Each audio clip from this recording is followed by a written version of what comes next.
안녕하세요, 사우스프로입니다. 요즘 계절에 상관없이 선글라스는 하나의 패션 아이템으로 자리를 잡았습니다. 오늘은 선글라스의 대명사 레이벤을 소개해드리겠습니다.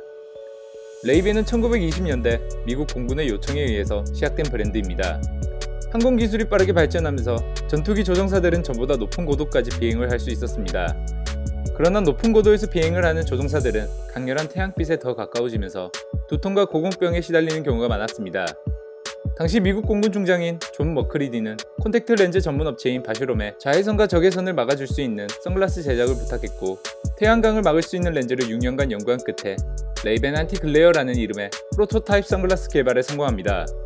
공군 한 명에 의해 요청된 이 제품은 곧 미 공군의 군수품으로 정식 채택이 됩니다. 초창기 모델은 철저하게 실용성에 기반하였습니다.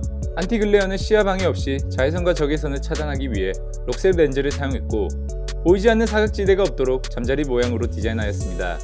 안경테가 살짝 밑으로 처지게 제작해 비행시 계기판을 보기 수월하도록 만들었습니다. 군사용으로 처음 개발된 선글라스는 1937년 레이벤이라는 브랜드 이름을 갖고 대중들에게 판매되기 시작했습니다. 레이벤은 빛이라는 뜻을 가진 레이와 방어하다라는 뜻을 가진 벤의 합성어로 눈부심을 방지하다라는 뜻을 갖고 의미 그대로 브랜드화하였습니다. 군사용으로 시작한 레이벤이 대중의 인식 속에 깊게 자리매김하게 된 것은 맥아더 장군 덕분입니다. 맥아더 장군은 1차 세계대전부터 미군의 국민적 영웅이었습니다. 그런 그가 1944년 2차 세계대전에서 일본군을 격파하고 필리핀에 복귀하는 모습은 사진 기자들에 의해 방송과 신문으로 대중들에게 전해졌습니다. 사진 속 맥아더 장군은 레이벤의 에비에이터를 착용하고 있었는데, 이로 인해 전쟁 영웅의 선글라스로 불리며 전국적인 유행이 불었습니다. 당시 미 공군은 전투기 조종사들이 작전 수행에 나설 때 공식적으로 레이벤을 착용할 만큼 레이벤의 기능을 인정한 것입니다. 전쟁이 끝난 후 1950년대 들어서면서 레이벤은 패션 아이콘으로 도약하고 에비에이터에서 웨이페어러의 유행으로 이어졌습니다. 그 주역은 영화 속 주인공들이었습니다. 전쟁이 끝나고 레이벤은 일반인들도 편하게 쓰고 다닐 수 있는 모델을 개발하고자 했고, 웨이페어러 모델이 나왔습니다. 이 모델은 커다랗고 짙은 렌즈, 두껍고 플라스틱 안경테로 다소 투박해 보이는 디자인이지만 제임스 딘, 오드리 헵번, 마릴린 먼로 등 할리우드 스타들이 애용하면서 대중들에게 히트를 쳤습니다. 웨이페어러는 청바지부터 드레스까지 어떤 스타일과도 완벽하다는 평가와 함께 이후 시그넷, 카라반 같은 새로운 모델이 잇따라 출시되었습니다. 하지만 이러한 레이벤도 위기가 있었는데 1970년대 후반과 80년대 초 미국의 디스코 열풍이 불면서 디스코에 열광하던 대중들은 현란한 색과 오버사이즈의 선글라스를 선호했고, 이에 레이벤은 태보한 브랜드로 자리를 잡았습니다. 이 때문에 레이벤 브랜드도 당시 히트 상품이었던 웨이페어러의 생산 중단을 진지하게 검토했을 정도입니다. 하지만 레이벤은 위기를 극복하고자 영화 배우들을 통해 PPL을 시작했고, 그 중심에는 톰 크루즈가 있었습니다. 1983년 위험한 청춘에서 착용한 웨어페어러는 그전까지 18,000개의 판매량에서 영화 상영 후 36만 개로 급증하였고, 탑건에서 맥아더 장군이 착용했던 에비에이터를 착용하고 나와 다시 레이벤 브랜드를 정상 자리에 앉혔습니다. 이 때문에 아직까지도 톰 크루즈는 레이벤의 1등 공신으로 꼽히고 있습니다. 이외에도 다양한 스타들이 자신을 표현하는 하나의 방식으로 레이벤을 착용하였습니다.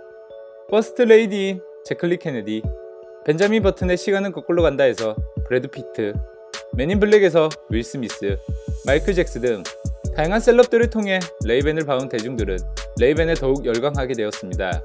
국내에서는 박정희 전 대통령이 트레이드 마크로 즐겨 써왔습니다.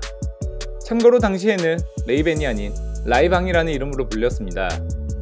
또 소녀시대, 모델 장윤주, 배우 류승범 등 국내외 할 것 없이 다양한 셀럽들이 착용하면서 시대 아이콘으로 성장했습니다.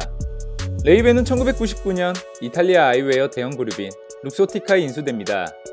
룩소티카 그룹은 밀라노를 본사로 두고 오클리, 보그 등 다수의 브랜드를 보유하고 샤넬, 버버리, 프라다 등 브랜드와 라이센스 계약을 통해 아이웨어를 생산 및 유통하는 세계 1위 아이웨어 기업입니다. 룩소티카는 레이벤을 6억 6천만 달러에 인수하면서 디자인적인 측면에서 더욱 성장시켰습니다. 패션 트렌드에 초점을 맞추고 고려하며 레이벤의 디자인을 바꿔나갔습니다. 특히 현재까지 굉장히 인기를 얻고 있는 모델 클럽 마스터는 1950년대 최초 출시가 되었지만 1999년에 일시적으로 생산이 중단되었습니다. 하지만 꾸준한 팬들의 지지와 패션 트렌드로 인해 10년이 흘러 다시 재생산을 실시하였습니다. 80년이 넘는 시간 동안 위기도 있었지만 선글라스 브랜드로는 최정상에 머물고 있는 레이벤입니다. 많은 위기도 있었지만 현명하게 극복했기에 지금까지 사랑받는 브랜드로 남아있는 것 같습니다. 지금까지 레이벤이었습니다. 구독, 좋아요, 댓글 부탁드리며 이야기 듣고 싶은 브랜드를 댓글로 적어주시면 다음 영상으로 진행하겠습니다.